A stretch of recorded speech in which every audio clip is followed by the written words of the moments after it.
부활 이후의 회복이란 주제로 7주간 걸쳐서 말씀을 전했습니다. 말씀을 전하면서 저는 준비하면서 은혜를 받고 전하면서 은혜를 받았습니다. 회복이 끝난 후에 어떤 주제로 하나님의 말씀을 함께 또 나눌까 생각하다가 부흥이라는 주제로 몇 주가 될지 모르지만 구약 성경에 나오는 부흥이라는 주제로 함께 말씀을 나누고자 합니다. 여러분, 부흥이라고 이렇게 말하면 어떤 생각이 듭니까? 부흥 이러면 뭔가 생동감 있고 활동적이고 생기가 돋는 것 같지 않습니까? 부흥을 싫어하는 사람은 아무도 없습니다. 부흥을 위해서 기도하고 부흥을 소원하고 있습니다. 그런데 우리가 오해하고 있는 것은 부흥을 성장과 연결하여서 부흥이 곧 성장이다 이렇게 생각을 많이 합니다.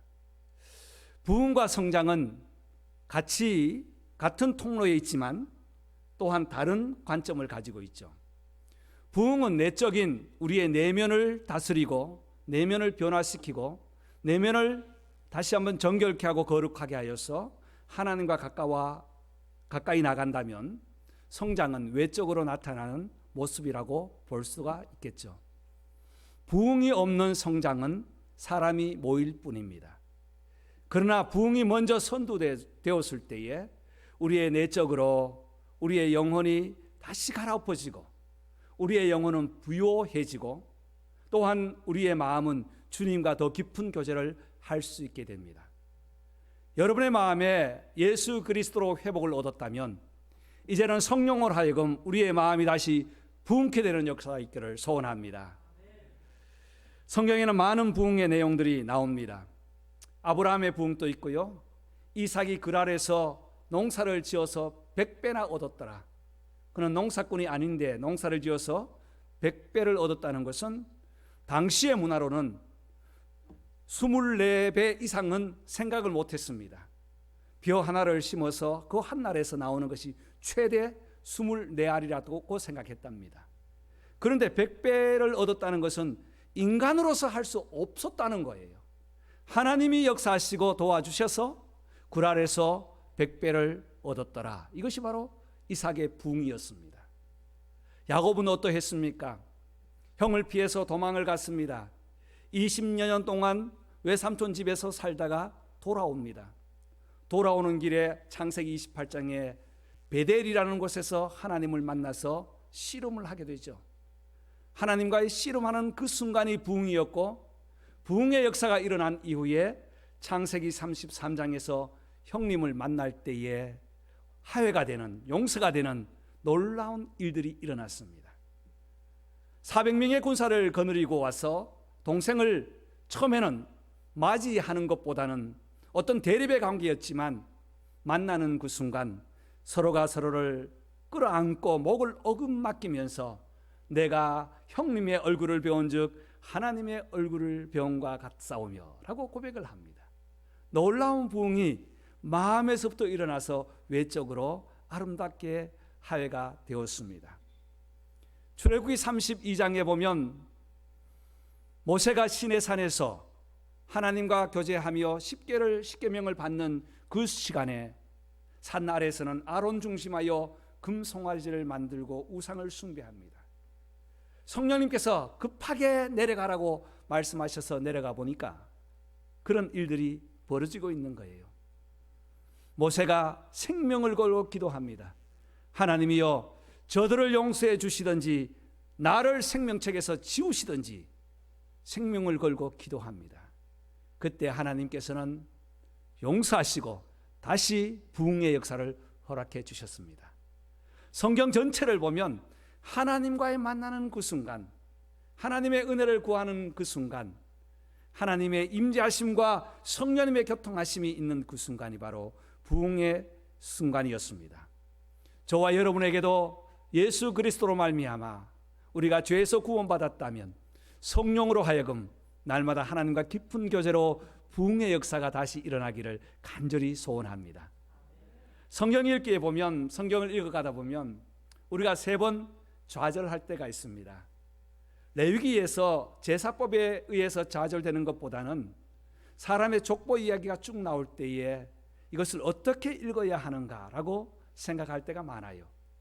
그리고 사무엘상이 끝나고 하가 끝나고 나면 열왕기 상하가 있고 역대 상하가 있는데 그 성경을 읽을 때 더욱 혼돈됩니다. 그래서 새벽기도 때 드렸던 작은 표를 보시면서 하나님께서 기록하도록 했던 관점이 다르다 하는 말씀을 보면서 열왕기 상하를 읽을 때는 역대 상하와 같이 겸해서 읽는 것이 효과적이고 역대하를 읽을 때는 잠언과 함께 읽는 것이, 왜? 솔로몬이 그때 당시에 기록했던 하나님의 말씀 시였기 때문에 함께 읽는 것이 효과적입니다. 역대기에 나오는 왕들을 우리가 살펴보면서 저는 오늘부터 솔로몬 시작하여서 다음 주는 아사왕, 이렇게 해서 부흥의 역사 일어났던 남유다의 왕을 중심으로 은혜를 나누고자 합니다. 오늘 첫 시간으로 역대상 1장부터 9장까지는 족보 이야기가 나오는데요, 족보도 9장에 걸쳐서 나옵니다. 마태복음처럼 한 장만 나오면 빨리 넘어가면 되는데 9장까지 족보가 나오는데 보면 아담부터 시작해서 사울 왕까지 전체를 기록하고 있습니다. 왜? 하나님께서 하나님의 사람을 어떻게 이끌어 가시고 어떻게 걸어왔는가 하는 것들을 다시 한번 조명해 보자는 것이죠. 그리고 10장부터 29장까지는 다윗의 역사가 나옵니다. 역대상에 나오는 다윗의 역사는 왕으로서보다 성전을 준비하는 다윗의 그 역사를 기록해 놓았어요. 그래서 성전을 짓기 위해서 그렇게 간절히 소원했던, 열망했던 다윗의 마음을 가지고 읽을 때에 더욱 큰 은혜가 이루어집니다. 그리고 역대하에 가면 1장부터 9장까지는 이제 솔로몬이 다윗이 준비해 주었던 그 재료를 가지고 성전을 건축하고 왕궁을 건축하는데 20년 동안 시간을 보냅니다. 그 내용이 바로 오늘 함께 읽은 본문 포함된 역대하 1장부터 9장까지고, 그 이하에는 열왕들의 갈등과 그리고 분열과 마지막에는 저 바벨론으로 포로되어 가는 시드기야 왕으로 끝나게 됩니다. 오늘 우리가 함께 읽은 이 7장은 성전을 완공하고 난 이후에 낙송식을 하는 내용입니다. 이 7장을 우리가 함께 읽기 위해서는 6장을 간단하게 이해를 해야 되겠는데요, 성전 공사가 다 완공되고 난 이후에 솔로몬은 하나님 앞에 간절한 기도를 합니다. 열왕기상 6장에서 성전을 완공하고 난 이후에 역대하 6장에서는 그 성전에서 기도해요. 우리 지난주 토요일 새벽에는 성전을 완공할 때에 하나님께서 찾아오셔가지고 말씀하신 그 말씀으로 우리가 은혜를 나누었지 않습니까? 그리고 난 이후에 역대하 6장에서 간절히 기도하는데, 이 솔로몬이 글을 잘 써서 그런지 그 기도가 너무너무 아름답습니다. 하나님이여, 주의 전에서 주를 향하여 기도할 때 들어주소서. 6장 20절, 주의 백성이 주께 범죄하여 적국에게 패하고 주의 이름으로 죄를 인정할 때 용서하여 주옵소서.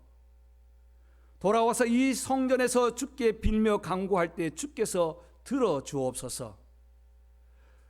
적국과 싸우려고 주의 전을 향하여 기도하시면 들어주시고 주의 전을 향하여 기도할 때에 들어주소서라고 6장에서는 그 마음, 성전을 향한 그 마음을 두고 하나님께 기도하는 내용입니다. 거기에서 계속 반복되어서 나오는 말이 주의 전을 향하여 기도하면 들으시고라는 거예요. 주의 전을 향하여 마음을 둘 때에 하나님께서는 들어주신다는 약속과 확신을 가지고 우리 성도들도 주를 향하여 우리의 마음을 돌릴 때에 주님께서 들어주신다는 확신을 가지고 주님께 기도하면 우리 하나님께서 우리에게 마음의 부흥의 역사가 일어나게 만들어주시는 줄 믿습니다. 그래서 솔로몬의 부흥은 겸비함이었습니다. 겸비할 때에 부흥의 역사가 일어났다는 거예요. 그가 7일 동안 이 낙송식을 하면서 하나님 앞에 드렸던 소가 22,000마리고 양이 12만 마리로 제사를 하였습니다. 어마어마한 가축이 죽어갔죠. 6장 마지막 부분에 나와요. 그 내용을 마치고 난 이후에 하늘에서 불이 내려서 번제물과 제물을 다 사르고 하나님의 영광이 온전에 가득하여 백성들은 납작 엎드려서 하나님의 영광의 임재 안에 나가게 되었습니다. 그리고 나서 7장이 나오는 거예요. 하나님의 영광의 임재가 있을 때에 그것이 바로 부흥의 장소가 아닐까요? 그래서 부흥이라는 것은 내적인 우리의 죄를 고백하고 하나님과 친밀한 교제 관계가 시작될 때에 이것이 바로 부흥의 역사가 시작된다는 것입니다. 첫 번째는 선하신 하나님을 신뢰해야 합니다. 오늘 12절과 13절 말씀을 보시면 밤에 여호와께서 솔로몬에게 나타나사 그에게 이르시되 내가 이미 내 기도를 듣고 이곳을 택하여 내게 제사하는 성전을 삼았으니 라고 시작하죠. 13절 다시 한번 읽어볼까요? 혹 내가 하늘을 닫고 비를 내리지 아니하거나 혹 메뚜기들이 토산을 먹게 하거나 혹 전염병이 내 백성 가운데 유행할 때에. 여러분, 여기에 나온 세 가지 재앙들이 있습니다. 그런데 주어가 무엇입니까? 주어가 내가라는 거예요. 하나님이십니다. 어떠한 천재지변이 온다 할지라도 자연재해가 온다 할지라도 하나님께서 아시고 계시고 하나님께서 보실 때에 신뢰하고 하나님을, 선하신 하나님을 신뢰할 때에 우리에게는 마음의 부흥이 시작되는 것입니다. 엊그제 신문 보니까 워싱턴주에도 3, 4월에 내린 비가 작년에 반밖에 되지 않아서 금년도에는 가뭄이 예상된다고 해요. 1895년 이래 네 번째로 작은 강우량을 3, 4월 달에 보였다고 합니다. 가뭄이 오고 메뚜기가 토산을 곡물을 다 먹고 전염병 바이러스가 유행하는 자연재해 천재지변이 일어날 수도 있고 또한 우리는 이런 시대에 살아가고 있습니다. 마치 애굽 땅에서 일어났던 그 일들처럼 갈멜산에서 기도했던 엘리야 시대의 가뭄처럼 올 수도 있다는 것입니다. 그러나 이러한 자연재해나 천재지변이 일어날지라도 우리가 바라보아야 하는 대상은 오직 하나님 한 분밖에 없는 줄 믿습니다. 신실한 하나님을 신뢰할 때에 이것이 바로 겸비한 자의 자세라는 것입니다. 오늘날 전 세계가 참으로 어려운 시간들을 보내고 있지만 우리는 왜 하나님이 이렇게 우리에게 고통을 주시는가라고 기도하기도 하지만 또 하나님의 뜻을 다 알 수 없지만 분명한 사실은 하나님은 자기 백성을 멸하지 않는다는 사실입니다. 그래서 훗날 예레미야 선지자가 고백합니다. 예레미야 29장 11절 여호와의 말씀이니라. 너희를 향한 나의 생각을 내가 아나니 평안이요 재앙이 아니니라. 너희에게 미래와 희망을 주는 것이니라. 재앙이 올지라도 하나님을 바라볼 때는 하나님께서 하나님의 백성을 결코 멸하지 않는다는 사실. 평안과 재앙이 아니라 평안이요 미래와 희망을 주는 아버지의 마음입니다. 하나님은 당신의 백성, 자기 백성을 사랑하시는 분이십니다. 그러므로 어려운 시기가 올지라도 우리가 바라봐야 할 것은 바로 하나님 그분만을 신뢰하고 그분은 우리에게 좋은 것을 주신다는 사실을 꼭 기억하시기를 바랍니다. 우리는 왜 하나님이 바이러스를 주셔서 전 세계가 이렇게 긴장하고 있는지 또 이럴 때에 무엇을 해야 하는지 다시 한번 우리는 기억해야 합니다. 이런 때에 시간이 지나겠지, 백신이 개발되어서 다 자유로워지겠지, 이 정도가 아니라 이럴 때에 하나님의 뜻이 어디에 있을까? 하나님은 지금 우리에게 무엇을 원하고 계실까? 하나님, 우리에게 이러한 시대에 우리가 무슨 생각으로 무슨 마음으로 하나님께, 신실하신 하나님께, 선하신 하나님을 신뢰해야 되든가 하는 것을 다시 한번 우리의 마음을 점검해 보아야 할 것입니다.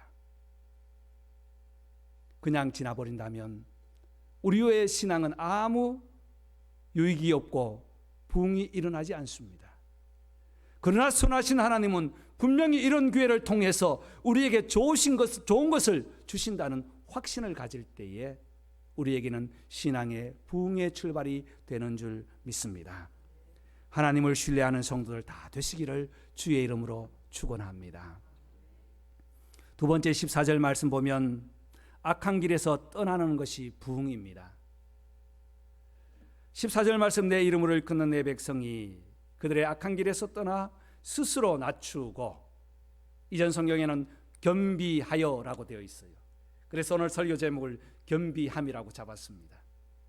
스스로 낮출 때에, 자신을 돌아볼 때에, 겸비할 때에 하나님을 찾게 되는 거예요.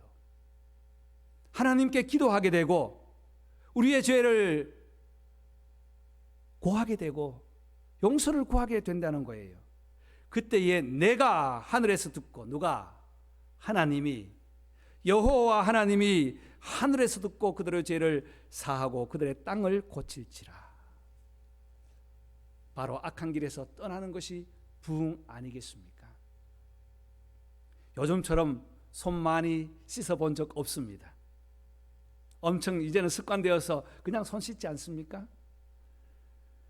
겸비란 것은 손을 씻는 것과 같습니다.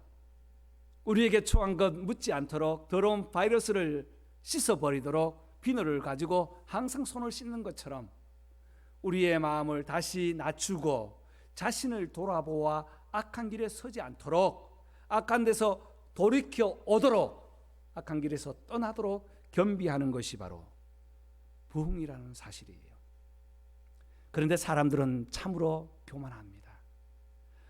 하나님께서는 바로 재앙이나 바로 심판을 하지 않으시고 여러 차례 메시지를 주십니다. 경고를 하세요. 이 경고를 깨닫지 못하는 성경 전체에 보면 우리와 같은 사람들이 참 많이 나와요. 말라기에 보면 말라기가 고백했던 하나님의 말씀을 기록했던 백성들의 표현은요, 하나님이 그토록 사랑했는데도 어떻게, 언제 우리를 사랑하였습니까? 라고 말라기 1장 2절에 고백합니다. 어떻게 우리를 사랑했습니까? 바벨론 포로에서 돌아오기까지 사랑하시고 또 사랑했는데 어떻게 사랑했냐는 거예요. 1장 6절에 아들은 아버지를, 종은 그 주인을 공경하나 너희는 나에게 공경함이 없다고 했을 때에 우리가 어떻게 주의 이름을 멸시했습니까? 겸비하지 못한 교만한 마음 아니겠습니까? 2장 17절에 하나님이 너희가 말로 여호와를 괴롭게 하고도 이르기를 우리가 어떻게 여호와를 괴롭게 하였습니까?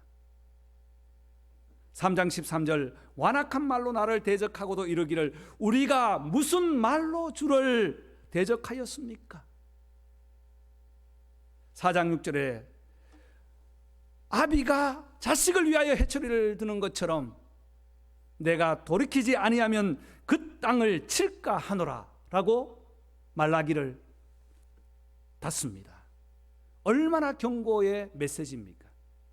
그리고 선지자도 없고 메시지도 없는 암흑의 기간이 400년 동안 흐르게 되는 완악한 인간의 모습이 오늘 시대를 살아가는 저와 여러분의 모습은 아닐까요? 여러분, 부흥은 악한 길에서 떠나고 기도하며 하나님께 돌아가는 것입니다. 여호와의 얼굴을 찾는 것입니다. 그래서 기도하여 내 얼굴을 어떻게 하면? 찾으면 하나님 앞에 우리의 시선을 집중하여 하나님 도와주십시오, 용서해 주십시오, 우리의 마음은 교만합니다, 우리의 마음은 완악합니다 고백하자는 것입니다. 요셉처럼 노예로 팔리고 감옥에 가도 하나님께만 시선을 집중했을 때 하나님께서는 요셉과 무엇했더라? 동행했더라고 합니다. 그와 함께 하심으로. 다니엘이 포로로 잡혀가도 시선을 하나님께 드렸기 때문에 그 젊은 아이들이 신앙을 흐트러지지 않고 굳은 자세로 하나님을 바라본 것은 바로 악에서 떠난 마음 때문이었습니다. 여러분, 우리가 코로나로 인해서 지금도 이제 막바지에 있지만 그냥 시간이 지나간다 이렇게 생각하면 안 되죠. 이 기간 동안에 우리가 다시 한번 하나님께 감사해야 할 일이 얼마나 많습니까? 예배당 문이 닫혀서 예배를 못 드릴 때에 자유스럽게 예배함이 얼마나 소중한지 하나님 감사합니다. 그동안 우리가 예배를 소홀히 했습니다. 그동안 일상으로 드리는 예배 중요성을 깨닫지 못한다면, 서로가 악수를 하고 흔들며 허그를 했던 그 소중함을 하지 못하고 악수를 하지 못하는 그 안타까운 마음의 소중한 것을 깨닫지 못한다면, 코로나가 끝나도 일상으로 돌아간다 할지라도 이 기간을 통해서 우리가 하나님께 더 집중하여 하나님께서 주시는 그 감사들을 찾아보고 은혜를 나누어 갈 때에 비록 이 시간이 고통의 시간, 고난의 시간이라 할지라도 하나님께서 우리에게 더 좋은 곳으로 주셔서 악한 길에 빠지지 아니하고 주님께로 돌아오게 되는 부흥의 역사가 일어나게 되는 줄 믿습니다. 사랑하는 성도 여러분, 서로가 스스로 겸비하여 스스로 낮추어서 내가 하나님께 얼굴을 향하여 주목하며 우리의 모든 죄를 사해달라고 기도하면 하나님께서는 죄를 사하고 그 땅을 고칠지라 고쳐주신다고 약속하셨습니다. 우리의 마음에 상처가 있습니까? 고쳐져야 될 부분이 있습니까? 이 땅을 고치는 하나님께서 우리의 마음을 고쳐주셔서 우리의 마음을 부흥케 하여 주시기를 간절히 소원합니다. 또한 겸비할 때에 주의 이름으로 우리는 부흥의 역사를 경험하게 됩니다. 15절 말씀 보십시오. 15절, 이곳에서 하는 기도에 내가 눈을 들고 귀를 기울이리니 16절, 내 눈과 내 마음이 항상 여기 있으리라. 저는 개인적으로 성경을 읽으면서 또 성경의 인물 중에서 솔로몬을 그렇게 좋아하지는 않았습니다. 다윗처럼 드라마틱한 믿음의 생활도 아니었고요. 아버지가 다 만들어준 것, 이제 누리는 것인데 보면 그의 도덕적이나 윤리적으로 저희들이 공감하기가 어려운 부분이 참 많지 않습니까? 후궁이 700이요 첩이 300이라 정략 결혼을 한다고 해도 아무리 우리가 나라를 부강하게 하여서 정략 결혼으로 연결을 했다 할지라도 이해가 되지 않는 부분이요. 성전 짓는데 7년, 왕궁 짓는데 13년, 20년 동안 40년 동안 왕으로서 집권하는 동안 20년을 건물 짓는데 다 소비했습니다. 그런 가운데 백성의 삶은 곤비했습니다. 얼마나 어렵고 힘들었는가 하면요, 열왕기상 11장에 보면 하나님의 마음이 솔로몬에게서 떠났을 때에 솔로몬의 그 형편을 보면 그 후궁들과 그리고 첩들로 하여금 각각 정략 결혼을 해놓으니까 예루살렘이 온통 우상당지로 가득 차버렸습니다. 여인들이 올 때에 그냥 오지 않거든요. 자기네들이 섬기던 신을 다 가지고 왔단 말이에요. 암몬신, 이름 모르는 신들이 거기에 수두룩하게 나옵니다. 이 우상들이 성전을 지었다 할지라도 온 사람들의 마음에 우상이 자연스럽게 빼이도록 만들어버린 장본인 그가 솔로몬이었다는 거예요. 그건 저는 개인적으로 안 좋아했어요. 지금도 그렇게 친하지는 않습니다. 제가 안 친하다고 해서 하나님이 붙여주시는 건 아니겠지만 뿐만 아니에요. 솔로몬이 끝나고 난 이후에, 죽고 난 이후에 그의 아들에게 이제 12지파의 이 우두머리들이 와서 요청을 합니다. 당신의 부왕 솔로몬은 우리를 채찍으로 괴롭혔습니다. 우리가 너무 살기 힘듭니다. 그러니까 우리에게 이제는 좀 자유를 주시고 살만하도록 좀 만들어 주십시오라고 간청을 했어요. 그랬더니 열왕기상 12장 4절에 와서 부탁을 했더니 11절에 솔로몬의 아들 르호보암의 대답이 이래요. 우리 아버지는 채찍으로 너를 괴롭혔지만 나는 정갈 채찍으로 너희를 괴롭히리라. 그러니까 열지파가 여로보암과 함께 베델로 올라가 버리잖아요. 나라가 나눠져 버리잖아요. 그럼에도 불구하고 오늘 하나님께서 솔로몬의 기도를 들으시고 성전의 성식을 통해서 하나님께서 받으시는 것은 내가 이 성전을 통해서 너희의 기도를 듣고 내 눈은 항상 이 성전을 향하여 두고 너희들이 기도할 때에 내가 다윗과 약속한 그 언약을 결코 흐리지 않고 변케 하지 않고 약속을 지켜주겠다고 약속합니다. 사랑하는 성도 여러분, 솔로몬의 부흥, 겸비의 부흥을 보면서 주와 함께 하실 때에, 주를 바라보며 기도할 때에 주의 눈은 결코 우리를 떠나지 않는다는 사실, 이 부흥의 경험을 저와 여러분이 함께 누리기를 바랍니다. 우리가 주님을 향할 때 주님께서는 먼저 우리를 보고 계세요. 우리가 먼저 주님을 찾은 것 같지만 주님께서 먼저 우리를 다 보고 계신다는 사실입니다. 사랑하는 성도 여러분, 하나님께서는 이토록 사랑하셔서 변치 않는 약속, 끝까지 지켜주시는 약속을 약속하였습니다. 명령과 규례와 법규를 지키면, 십계명과 예배법과 재판을 공정하게 하면 다윗과 약속했던 언약을 결코 흐리지 않고 지켜주겠다는 그 약속, 그 약속이 바로 솔로몬을 통해서 일어난 부흥의 역사였습니다. 성도 여러분, 우리가 함께 부흥을 원하십니다. 우리 교회가 부흥을 원합니다. 여러분 자신이 부흥을 원합니다. 이 부흥은 외적인 성장보다 내 마음의 변화와 하나님을 향한 우리의 열정과 우리의 속 사람을 새롭게 거룩하고 깨끗하게 하여 나를 하나님께 보이는 것이 부흥입니다. 겸비하십시오. 겸비하십시다.